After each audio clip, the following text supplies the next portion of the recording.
नमस्कार, news for nation देख रहे हैं आप। मैं हूं आपके साथ रश्मि। बिहार में एक बार फिर से दमखम के साथ वापसी का ऐलान प्रशांत किशोर की तरफ से किया गया है और इस बार प्रशांत किशोर की वापसी होगी जन सुराज के साथ। ऐसे में अगर हम पहले की बात करें तो इससे 2 साल पहले भी प्रशांत किशोर ने इसी ताव के साथ बिहार में खुट्टा गाड़ने की बात कही थी। हालांकि वो यहाँ आए भी, यहाँ पहुंचकर उनकी तरफ से जनसभाएं भी की गई, जनता से वो मिले भी, लेकिन 3 से 4 महीने में ही प्रशांत किशोर की हवा टाइट हो गई और वो बिहार से रफू चक्कर हो गए। ऐसे में कहा तो ये भी जा रहा था आज से 2 साल पहले कि प्रशांत किशोर 10 लाख से ज्यादा युवाओं को अपने साथ जोड़ेंगे, एक नई राजनीतिक पारी की शुरुआत उनकी तरफ से की जाएगी और बिहार को विकास के रास्ते में जोड़ने का जो काम है वो भी प्रशांत किशोर की तरफ से किया जाएगा। लेकिन नतीजा सबके सामने दिखा, जहां पे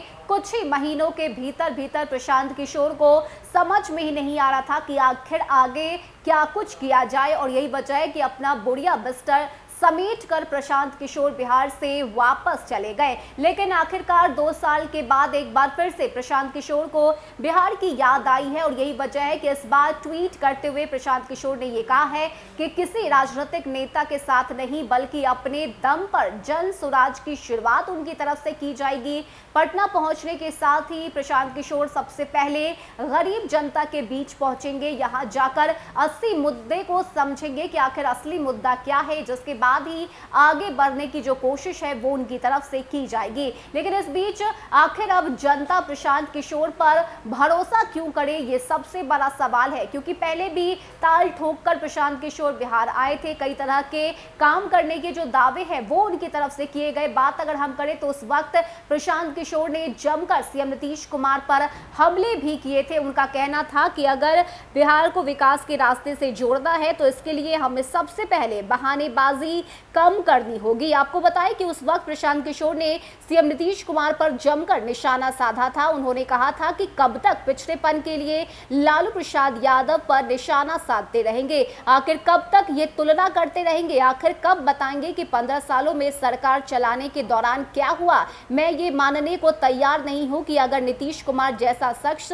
बिहार की तरक्की का ब्लूप्रिंट तैयार करके बिहार के लोगों के सामने रखेंगे तो ऐसा नहीं हो सकता कि बिहार के लोग उनकी बात नहीं मानेंगे। अगर हम गरीब राज्य हैं तो इसे आगे कौन करेगा। नीतीश कुमार 15 साल से शासन चला रहे हैं तो ये काम कौन करेगा। लेकिन उन सभी जो दावे थे वे सभी फेल साबित हुए।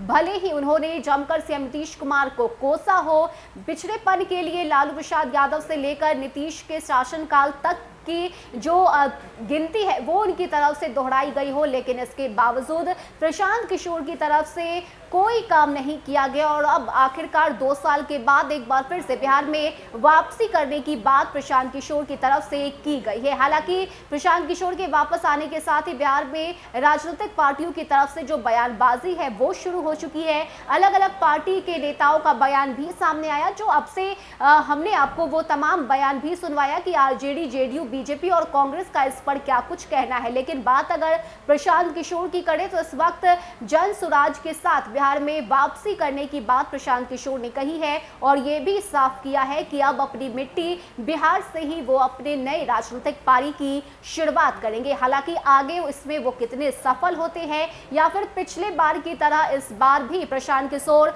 फुस साबित होते हैं, ये तो समय के साथ ही पता चलेगा। फिलहाल के इतना ही। ज्यादा अपडेट के लिए आप बने रहिए न्यूज फॉर नेशन के साथ। नमस्कार।